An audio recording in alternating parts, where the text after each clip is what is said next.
Hello, everyone. I'm Matthew Schettenhelm, Government and Litigation Analyst with Bloomberg Intelligence, and I'm happy to host this roundtable today on new tools, new methods, technology modernization in government.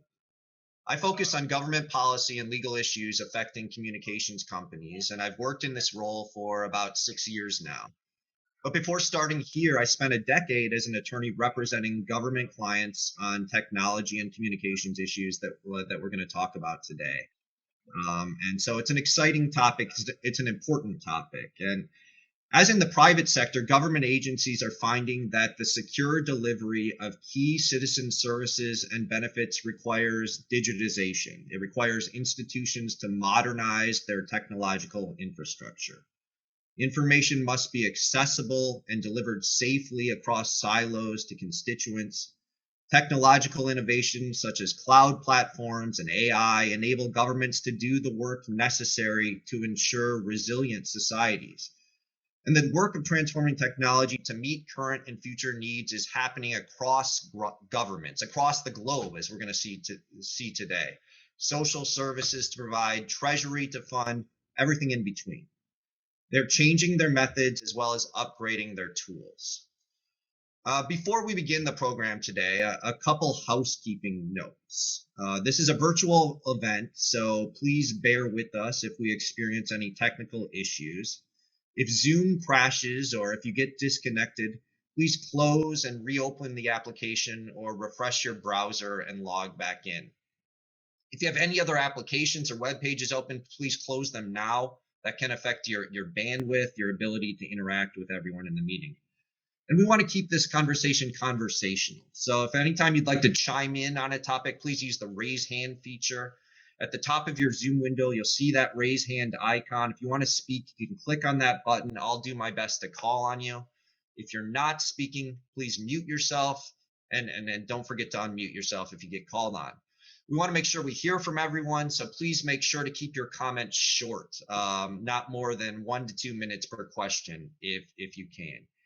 And before we get started, I'd like to introduce Tim Paydos. He's the Vice President and Global General Manager of Government Industry for IBM, and he'll say a few words to get us started. IBM is sponsoring today's virtual roundtable. Tim, let me toss it to you. Thanks. Great. Thanks, Matt. I really appreciate that. And I want to thank all of the folks on our esteemed panel for joining today. I was looking through the bios as we were preparing for this, and am in awe of the experience and talent that we've assembled here today from government agencies across the world. Not to embarrass anybody, but I added up years of experience, and we're well north of 150 years of experience working in government. All right, so the title of this is New Tools, New Methods, and Technical Modernization in Government. When I was pondering this last night, I think we could have added a piece to the title as well, which would have been New Challenges. It has been a long, strange year, or actually at this point, a long, strange 15 months working in government.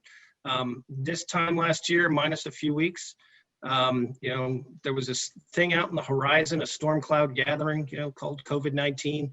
Didn't seem too serious yet. And then towards the end of March, it was like, oh, wow, this is real. And for government, it all came down to, how do we better serve the citizen and transform the citizen experience? Because for many of the folks who found themselves newly unemployed, for many folks, it was the first time that they seriously, actively interacted with government other than going to the DMV or paying their taxes. It was the first time citizens went to an unemployment office and were looking for benefits. So a lot of pressure on citizen transformation and a lot of pressure on modernizing the back end. If your unemployment system is, in one state, for instance, was blinking green screen COBOL, very hard for that system to, first for people to work remotely from home to get the disbursements out. But two, just wasn't agile and flexible enough in that particular state to serve this incredible 900% increase in transactions on the system in a 1 week period, right?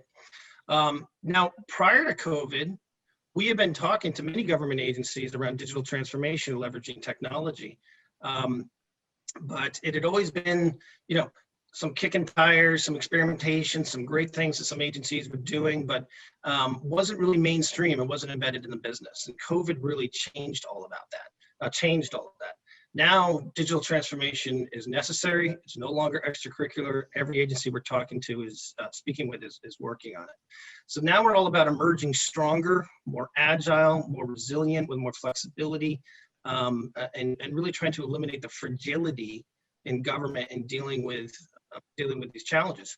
So much so that when we finally get past COVID and COVID goes away, these initiatives aren't going to go away. They're going to scale up and down, which lends itself to the cloud approach. But we're already thinking about, government agencies are already thinking about, what's the next big thing? What's the next big pandemic? What's the next big climate change event or climate event? You know, who knows what it is? Godzilla, right? But we know we want to be flexible and agile and resilient to respond. Now, the good news is we have new capabilities, you know, cloud, blockchain, security at the core, APIs and microservices, very tight, geospatial awareness, things like that. Each one of these capabilities would be transformational in their own right, but all of these things are happening at exactly the same time. They're maturing exactly the same time. We're able to do things today in government we weren't able to do 2 to 3 years ago. So I want to thank everyone for joining, and really looking forward to hearing from folks, you know, what the challenges are they've faced, how the agencies have moved to address these challenges, and lessons learned. Because for those who are behind this group in terms of their transformational journey, they really want to know, okay, how do I start? How do I approach, you know, this type of transformation? What tools do I bring together, and what combination of these tools will serve me? So really looking forward to discussion. Thanks for having me on. And I'm really going to sit back and listen to the other folks, because I know folks want to hear more from those live in the trenches than from IBM. So Matt, I'll hand it back to you. That's a perfect overview, Tim. Thank you very much. And so, as you said, I think we have a perfect discussion set up today with very experienced representatives. We're joined by a number of representatives from the federal government, the IRS, the Department of Justice, GSA, the FAA, the House of Representatives. We're joined by the state of Ohio, and we have 2 speakers from beyond the United States, from Canada and from the Netherlands. And so how I'd like to break this up today is really to do it in 2 parts. First, let's talk about the what sorts of projects you all are tackling to face the challenges that you face every day. And then the second half, drill down a little more on implementation and lessons learned. And if you could begin with a brief introduction. We don't have time to give a proper and full introduction of each of you, but if you could tell us a little bit of who you work for as you begin your answers, that would be great. So I thought we'd start at the state level, and we have from the state of Ohio, Ervan Rodgers. Would you be kind enough to kick us off today, Ervan, and tell us what sort of projects you're tackling there for the state of Ohio? Absolutely. Thank you for the warm introduction. Grateful to be here amongst a host of great folks here. My name is Ervan Rodgers. I am the state of Ohio, OHIO. I am the state CIO. I'm in charge of technology for the great state of Ohio with regards to our forward direction. This pandemic, we have leaned into it. You know, I like to think of as the glass is half full. We've taken that approach. We have continued at the very beginning of me being state CIO at about 2.5 years in. At the very beginning, we started a Cloud Smart initiative. It was very early on, and that has really paid huge dividends, because ultimately, by having a year into that particular program, when the pandemic hit, we were able to scale, with regards to the great demand that was taking place. I think the pandemic, demand took us all by a great surprise. So by having that Cloud Smart initiative, I was able to be that CIO cloud broker to many of the agencies so that they could provide the services, digital services to many of our citizens that were, and stay-at-home types of orders. It continues to pay great dividends. We're going to continue to expand that. We have major cloud providers, including IBM, Microsoft, AWS, et cetera. It is really one of our crown jewels, in addition to our Innovate Ohio platform, in which we are transforming the way that we interact with our citizens. We are basically giving them that Amazon experience by providing various digital services from a state perspective. As we continue to look forward, one of the things that we recently released in the middle of a pandemic is our data portal, where in which we have over 220 data sets that individuals can check out. It's a knock and request, so you can receive it securely. We're providing those data sets so that folks can help either validate, come up with additional areas that we should be looking at, and also we just believe that data is the future, so that folks can make informed decisions. So those are some of the great things that we're working here on in Ohio, looking to continue to make that experience from a citizen standpoint much better. OHIO. That's a great way to get us kicked off here, Ervan. I'm a University of Michigan guy, so I Go Bucks. I don't know if I should have started with Ohio, but that's okay. Let's go international now. Let's go beyond the United States. Raj Thuppal is working with Transport Canada. Can you tell us what you've been working on, Raj? Oh, thank you, Matt. It's great to be here. Thank you, everyone. So I'm currently with Transport Canada. It's my day 7 in the job. Until last week, I was with Shared Services Canada, where I was the Chief Technology Officer, providing the infrastructure services to most of the government departments. So again, COVID was a big year for us. We expanded our remote access to more than 250,000 users. From what we originally had, then implemented Microsoft Teams for collaboration, and also enabled many of the applications for citizen-facing benefits through cloud. So in the current job that I have, some of the biggest areas that we are looking at is the future of work. How does the hybrid work going to be, and what tools and technologies do we need, and also the resilience of the tools that we have, because remote access is predominantly used as a backup until now, and now that is going to become the primary means for people to work. So how do we make it more resilient to what we need, and also have a better user experience for our users? Then in transport context, we are heavily focused on the oversight modernization, because the current services were all site visits. It is with paper-based, so moving towards a more of a database, data-driven digital services, where people can get services online.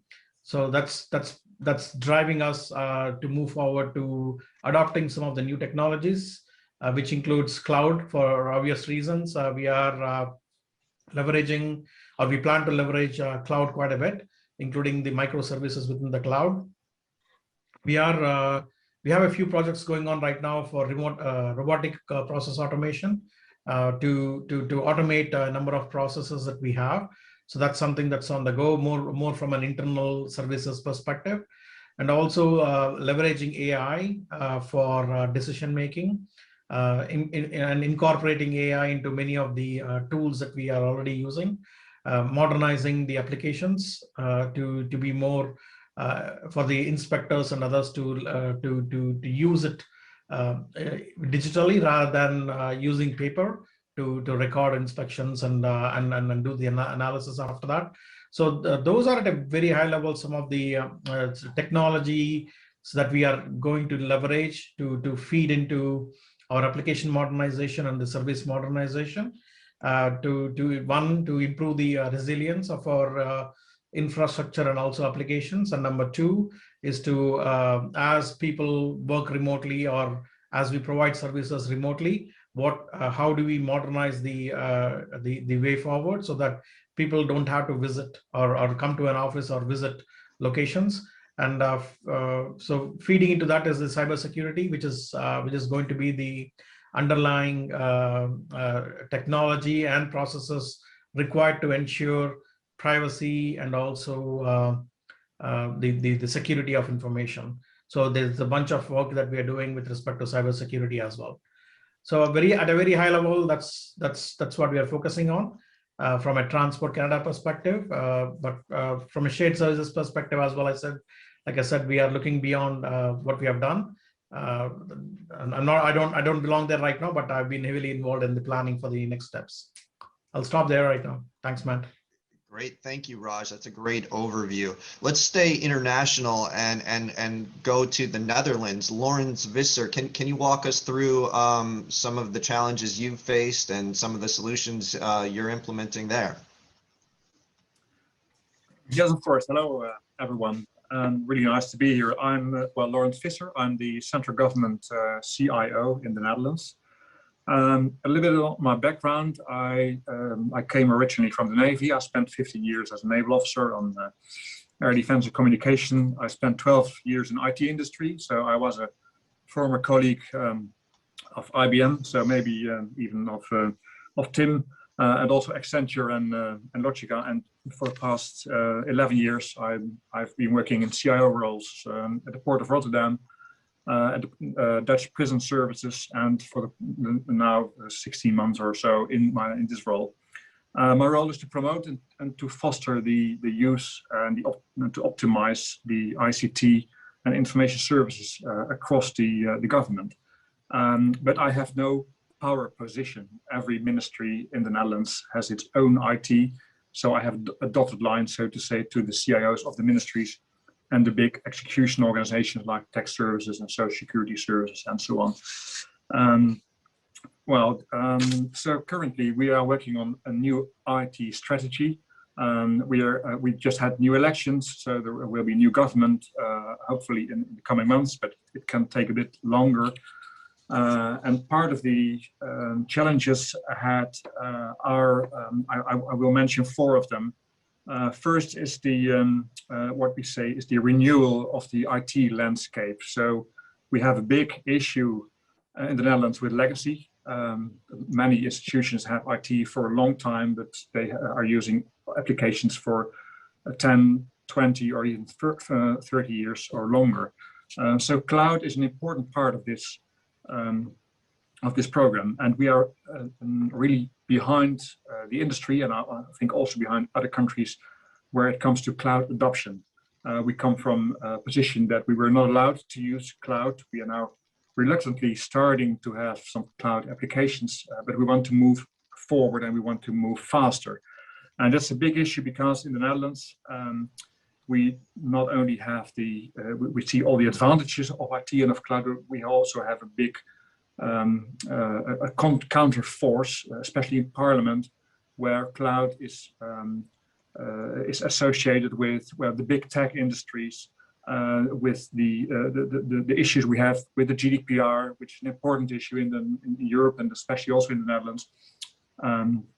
And there are still organizations who believe that if we can do it on our own, then we will be safer than when we rely on big IT companies. And I'm against it, of course. I'm very in favor of using cloud where it's possible, and also the innovative power behind it.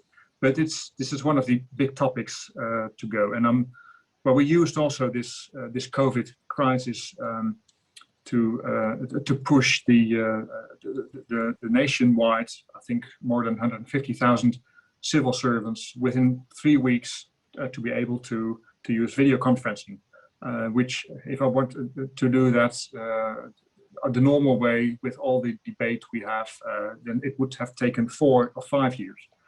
Another topic is the digital resilience, which is mainly related to cybersecurity, but also to privacy related. And this is really a big issue. We have, as you know, almost every week there are big hacks or millions of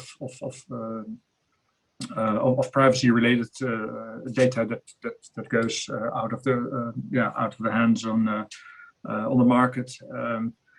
And this is we have several initiatives in Europe to counter this, but I'm struggling because the governance within the Dutch society is very dispersed. So we have not only the 12 ministries, but we have all these organizations behind, and they're all more or less doing their own thing on cybersecurity. Of course, there are combinations of SOCs, Security Operations Center, for instance, so they do cooperate, but it's very dispersed.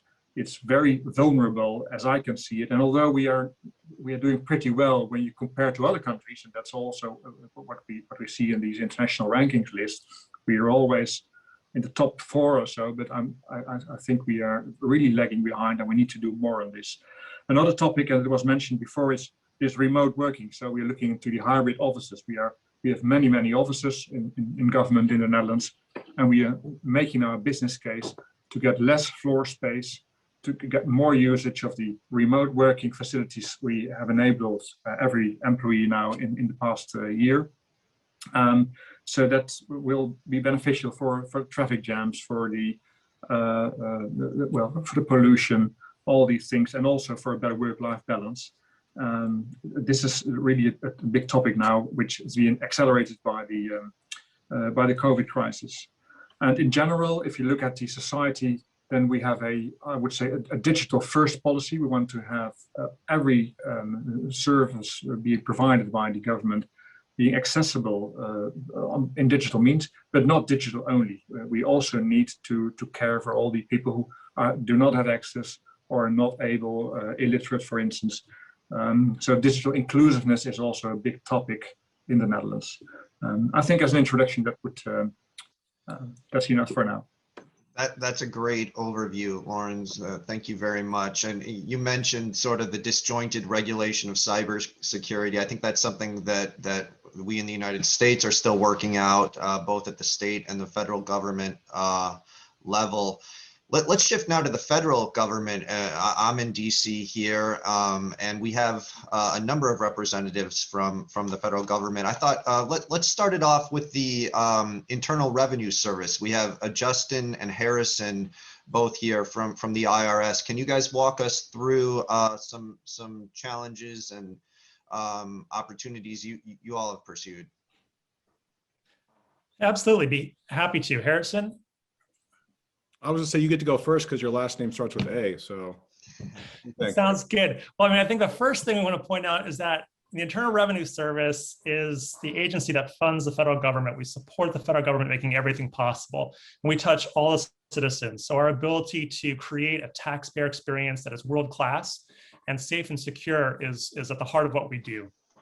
And we're a pretty hierarchical organization, and yet here you have Harrison and myself as co-directors of what is probably the largest business and technology transformation. And it speaks to this new energy we have about adopting a really lean and agile approach to putting the taxpayer first and creating the types of services that they need, digital and secure and in the cloud. So Harrison, let me turn it over to you. Yeah, I think, I mean, just to put a number on that conversation, each year the IRS collects 96%, excuse me, of the federal revenue of the country, right? So that's somewhere in the neighborhood of $3.5 trillion. And clearly, I think Matt, you mentioned in the beginning, we tend to focus. I'm sorry, it was Tim. There's certainly engagements with folks in federal government agencies like the IRS, but it's changed fundamentally. And I think in order to address the problems and the challenges and the opportunities that we all face, doing that from a different approach where it makes sense is really, really important. And I think, Matt, you talked about how do we take the opportunities to address challenges? How do we make sure that we're really improving the services and the activities that the IRS and the federal agency and companies and state and local governments everywhere are struggling with and really working to improve. I think there's a really important conversation about where are the areas where I can try to focus on something and shift something in a small way that's not overly risky, right? We're not going to delve into something that immediately touches a sensitive area within the federal government or taxpayer information, because it's obviously incredibly important that we keep that secure. But maybe there's opportunities to push in a digitalization or a transformation activity with publicly available information. So really striking that balance and finding out what's possible, but also doing that in an agile, in an incremental way. So we don't invest, I'll use that term, a lot of effort and a lot of time and a lot of resources, and find out, a year or 2 years down the line, how successful it is or it isn't, because frequently we're behind. Sometimes we can take a year or two to generate a requirement. We can take a year or two to fund and issue a contract for that requirement, take a year or two or more to get some tactical and tactile results out of that. And then we wonder why we're behind after we essentially start the progress 6 or 7 years out. So I think that's a really important aspect of things, is how do you take these opportunities in small and different spaces to test and to learn and to really improve things going forward. Thanks.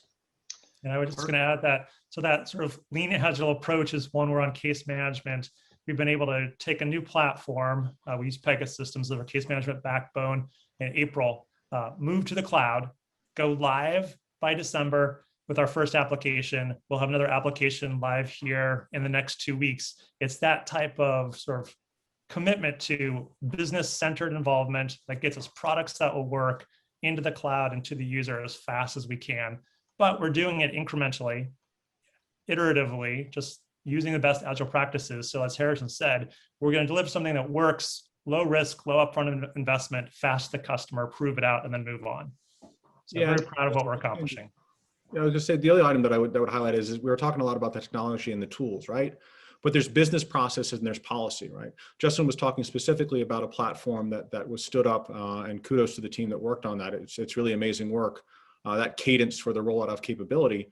But we also look at how do we change business processes where we have existing tools, right? Where we don't have to add to the technology stack, where we don't have to increase the O&M.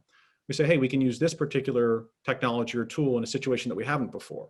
And we did so late last year. Over the course of about 8 weeks, we were able to identify an existing application, existing tool. It was fairly low technology, to be honest, but we were able to identify that, and a process that would have normally taken 3 to 6 weeks to get into and be considered and be worked on by the team at the IRS, now went in through digital intake, and it happens virtually instantaneously. So being able to start that process earlier to really shift from some of the low value work to the high value work. It's not just a technology place. There's a culture play.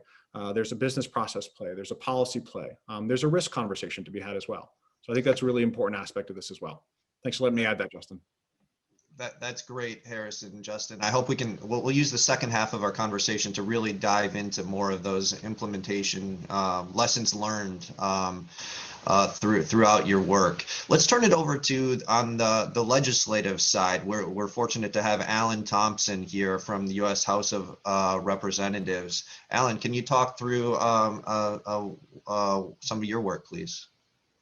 Sure. Thanks for having me today, and good morning. I'm Alan Thompson. I am the acting CIO of the House of Representatives. I've been in this role for about 6 months, and prior to that was the deputy CIO here. I will talk about some of the things we've done before or just in time for the pandemic that met some of our modernization or really collaborative challenges, and then kind of move forward to some forward-looking things. And one of the things I think was just massive for us was implementing Office 365 just before, sort of going into a 100% telework posture. Doing Teams has been it's not just 365 or email or OneDrive, it's all of those things, but really Teams has been very key in keeping the offices, members of Congress able to work and continue to serve their constituents. We do around 9,000 to 10,000 Teams meetings per week right now. And considering 2 years ago, we did none. So that was a really big change, and I think has been a very positive one for the House of Representatives. And I think, sort of next up was we had to solve the challenge of doing hearings and just general legislative business. And that was, that's something that we did with some other partners, including Zoom and mostly WebEx. And some of the challenges we've had there, having remote witnesses for hearings and for markups and legislation, that legislative process, sort of making that all work, and then having our House recording studio simultaneously broadcast these to C-SPAN and to YouTube and Facebook Live and things like this. So we've done a lot to move the traditional legislative processes to online and virtual processes, and I feel like we've met those challenges quite well. And then, some more forward-looking things that we accomplished last year and early this year was bringing forms of electronic voting to the members. This wasn't used on the floor or for legislation, but more in caucuses, and could be used for committees as well. But we worked with Microsoft and a technology they created called an open source called Election Guard, and so we were able to do leadership and other positional elections, secret ballot, on a mobile phone, remotely, and that was a big challenge. I think we found out that our constituents, our customers for IT are quite varied in their adeptness or acclimation to using technology, and so we had to make that as simple as possible. So we were able to vote for the 117th Congress to have the Democratic caucus, for example, be able to vote for their leadership positions, and also the Congressional Hispanic Caucus, and they used a different technology called Cisco WebEx Legislate. And so we're trying to realize that some of these things may be in our landscape for really permanently. As we return to the Hill for work, eventually there may be that hybrid type of work environment that I think a lot of you are considering or are seeing. And I would say some forward-looking things we have. Several of our members run their own constituent management solution. This is a way to do email and text and other types of communications with their constituents. And we really want to modernize that to a more of a applications that have a wide and broad ecosystem of both developers and applications, and ways to develop other applications using the data within them. And so we're going to begin a big push on modernizing our constituent management solutions. Great. Thank you very much, Alan. Let's shift it over to the Federal Aviation Administration. We have Natesh Manikoth with us. Natesh, what can you share with us? Thanks, Matt. Thanks for the opportunity to be part of this. I am the Chief Data Officer at the Federal Aviation Administration. Have been in this job for about a little over 4 years. As many of the folks who went before me, at this point in the COVID kind of environment, the resilience of the organization from IT infrastructure has proven out. Initially, folks were surprised at the ability to switch to remote working for a large portion of the workforce. FAA, since FAA is responsible for air traffic services, has always had their on-site presence to actually continue that operation. So my colleagues in air traffic operations have continued to do that. But even they have, to Rod's earlier point, have had to dramatically shift with the way they provided on-site kind of services. Technicians who had to originally go to equipment on-site to maintain those systems, they had to rethink those. So our maintenance practice have had to be rethought. But from a modernization perspective, as examples, in my CDO role, let me give you a couple of things which we have been doing. And this would have happened COVID or not COVID. And we started our cloud journey a while ago. We have had cloud services available to our programs since 2017. We have put an enterprise data platform together so that machine learning, AI, predictive analytics can drive the decision making within the agency. The challenge with some of those enabling capabilities is that I think it was Harrison who mentioned, it's not always about the technology. It is other enablers related to the technology, the culture that needs to shift to adopt cloud or any other digital services we do. So we have invested heavily in that, in building the momentum internally to get people to shift to adopt these things. We are currently, for instance, running an enterprise data challenge, making available vast troves of FAA data to internal stakeholders and having them look at how to innovate their decision-making processes using the data assets available internally. A lot of tooling and technical capabilities, obviously, and some training, and we will continue that journey. This cannot obviously be just an internal look. So the enterprise data platform we have is primarily for the internal operational needs. We also have been modernizing our external presence for data. So data.faa.gov and a related developer portal for api.faa.gov. Those are in the process of getting modernized. As some of the speakers mentioned earlier, the engagement of federal entities to external stakeholders, whether they be citizens or our operational partners, airlines, other federal entities. Those things, those transactions have to be digital. I think Raj mentioned that as a regulator, traditionally we would have adopted paper-based practices. All those interactions with stakeholders have to be digital. So we have to be ready for that shift.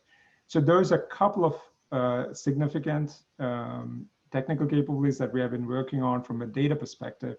Obviously, my colleagues have been driving the RPA efforts to improve the business processes and accelerate improvements in that and productivity there.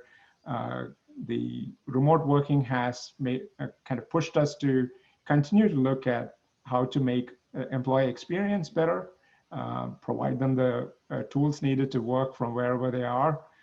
So along with all those things, my focus has been on the data, and I kind of cited a couple of examples there, how to drive innovation in that. I'm looking forward to further conversations there, Matt. Thank you, Natesh. That's a great overview.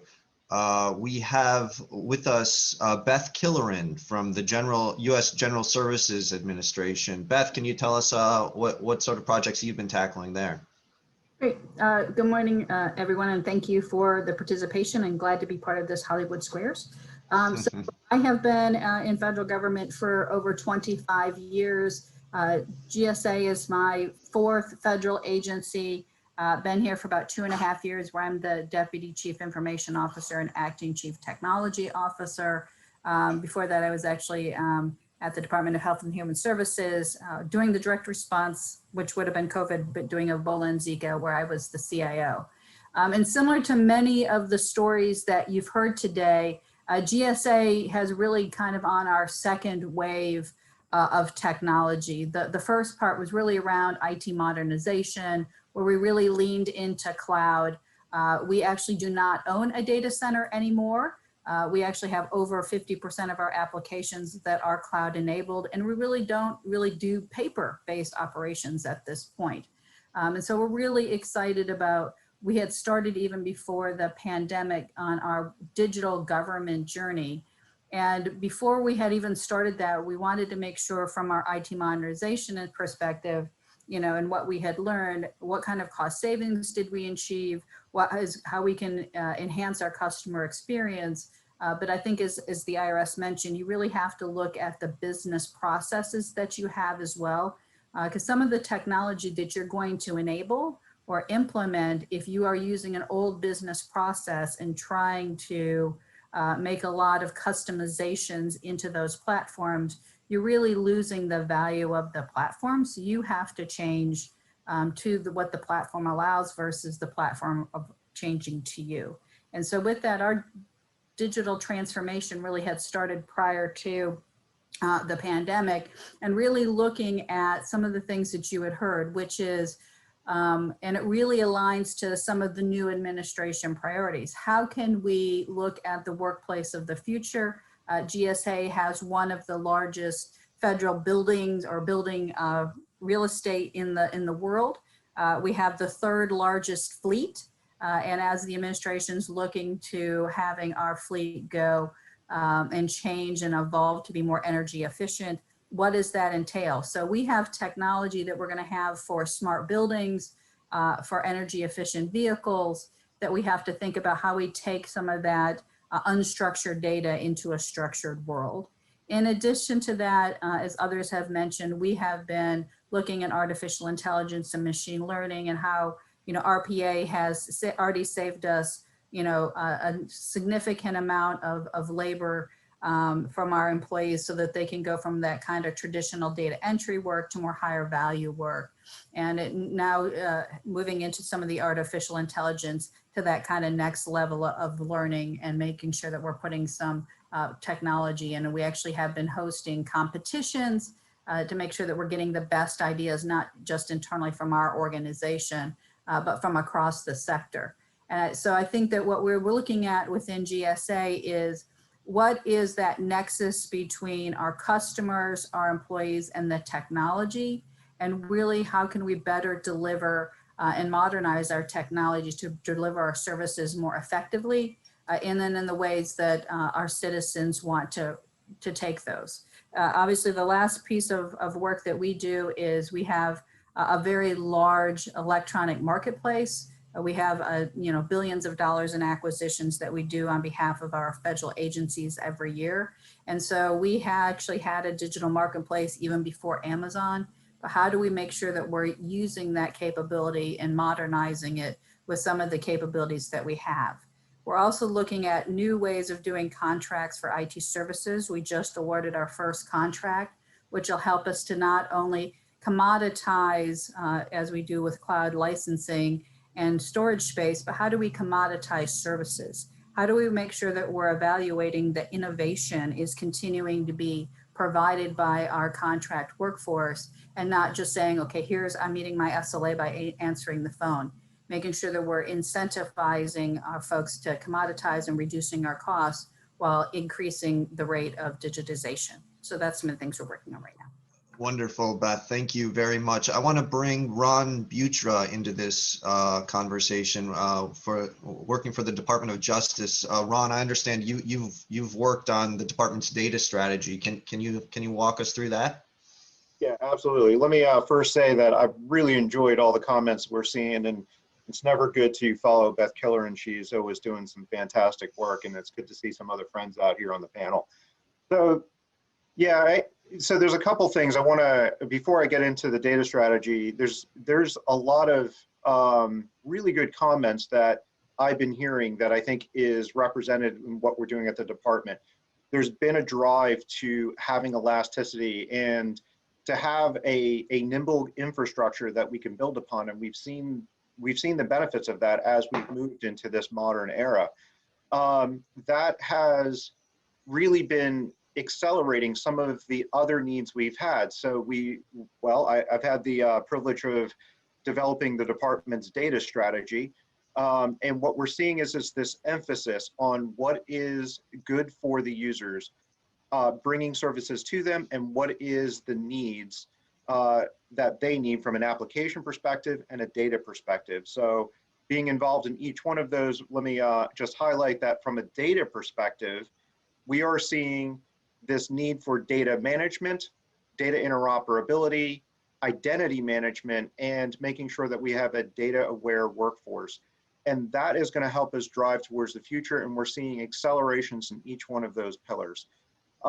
Additionally, one of the things I would say is this move to this elastic infrastructure, and I think my colleagues have said it well, but the only thing I'll add on is it has highlighted additional needs that we have to put in place, things like zero trust. It's that doubling down of the identity management that we have tied to our data infrastructure.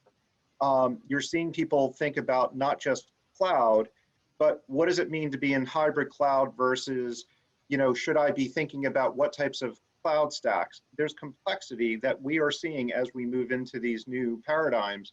And there's also a need for us as technology leaders to be thinking about a drive to simplification. One other thing to bring up, so from a federal-wide perspective, I have the pleasure of also serving on the Federal Chief Information Officers Council. So I am the co-chair on the Innovation Committee. And there's a lot that I'm also seeing across the government, a lot of enthusiasm. I'm seeing everyone come together and share their best practices. From the Innovation Committee, we're helping to lead out a number of initiatives as we're seeing IPv6 get picked up. We're seeing cyber innovation really be important, not just cyber reactiveness, but making sure that we're thinking ahead. And also, just general community involvement in a lot of the executive orders that we're seeing. One last comment I'll make that I've been thrilled to see over the last couple years, and I think it has increased over this sort of modern era, is this focus on the citizenry, on our workforce, on our greater community. So we should be thinking about IT not just as something that is done to people, but done with people.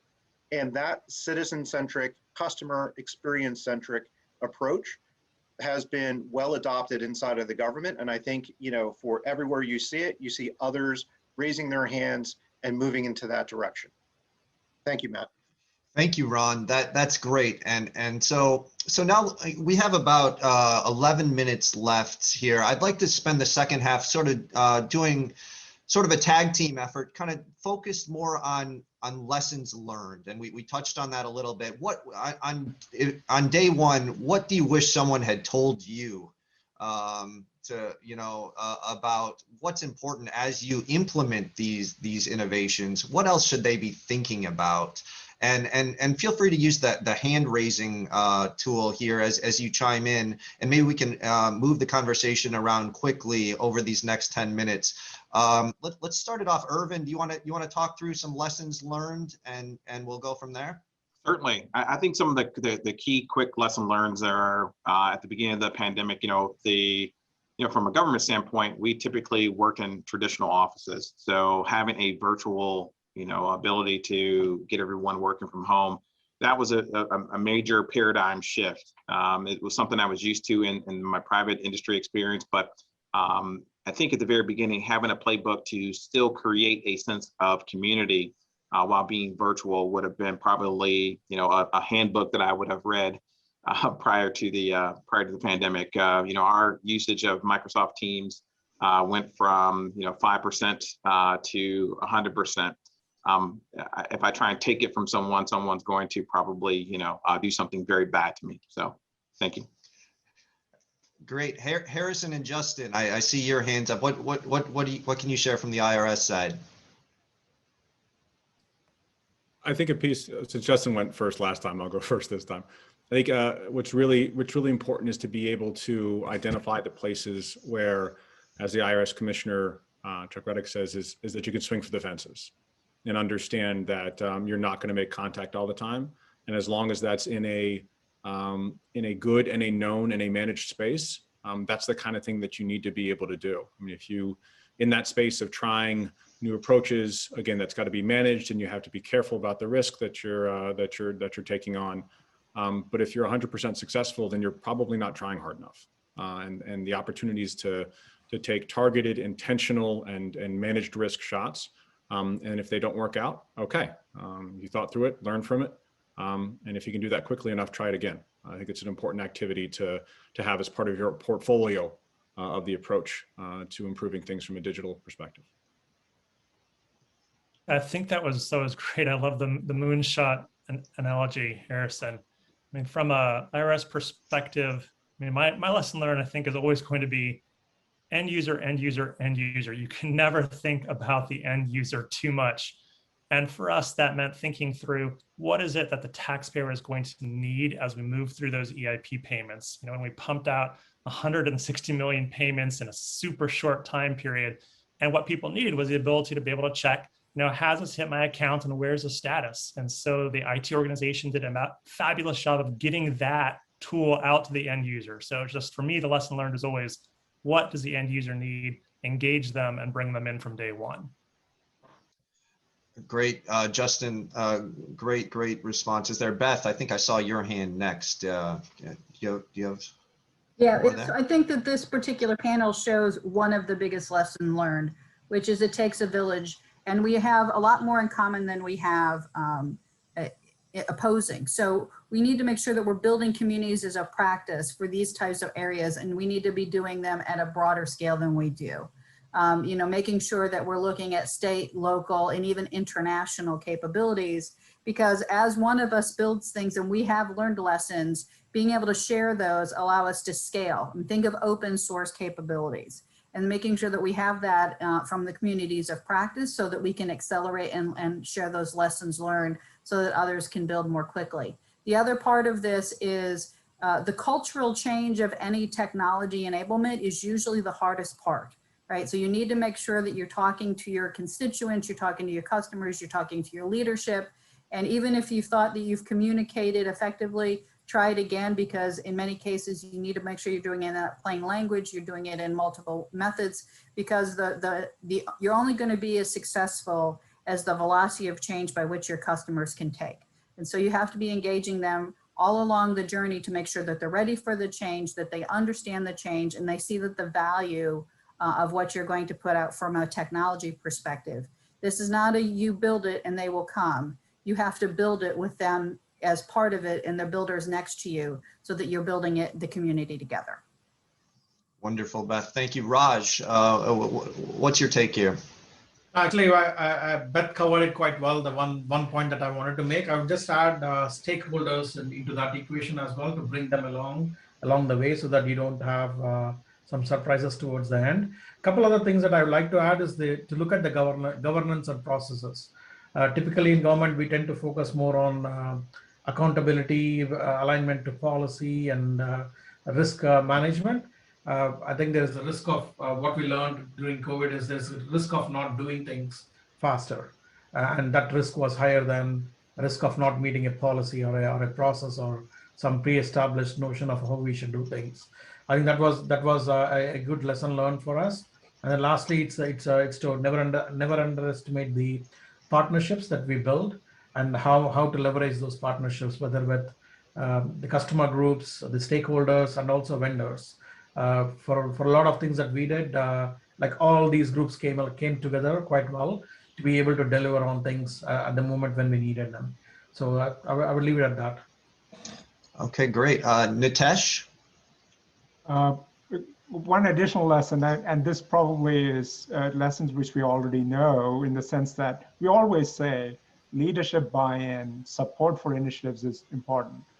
But for us, on the data side of things, it became crystal clear when Administrator Dixon actually personally communicated the importance of data-driven decisions, and the need to change the agency from an integrated data analysis perspective. The engagement level shot up. So we always say leadership has support for important initiatives, and it's important.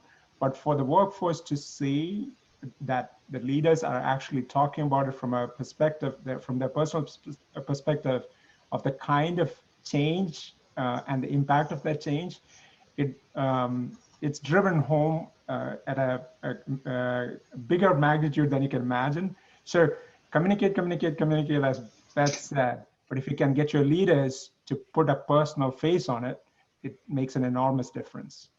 Mm-hmm. Wonderful. Alan, let's hear from you. Well, I feel like some of the lessons we learned were as a result of the shocking attack on our Capitol, that you focus on and continued on focus of continuity of government, and making sure our processes account for even things that you don't anticipate. And I think specifically, it's also a big lesson learned in some challenges we faced with cyber this year. I think we all had some exposure probably to the SolarWinds attack this year, or the supply chain attack. And then there was the cyber lessons we learned from that, and the cyber lessons we learned from a physical breach of your actual campus. And I think that's something that is not often accounted for in your cyber plans or your cyber reactivity. Great. And then I think I had Lourens next. Well, I think many really good things are being said, like what Beth mentioned.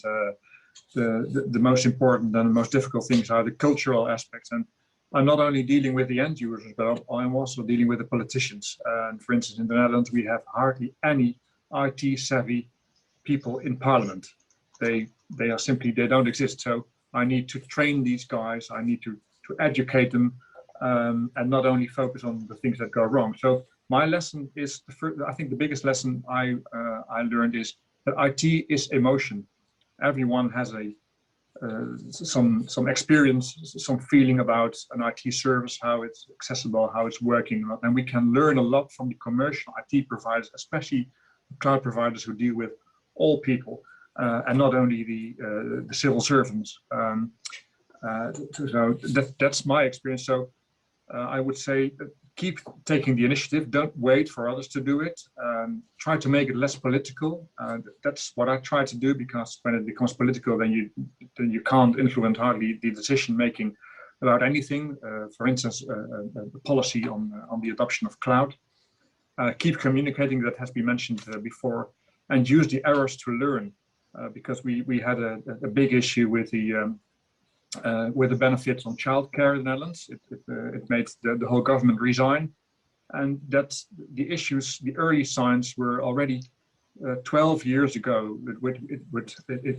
It dragged along, and it became worse and worse, and in the end it became a big issue. And then we had this the whole crisis in government.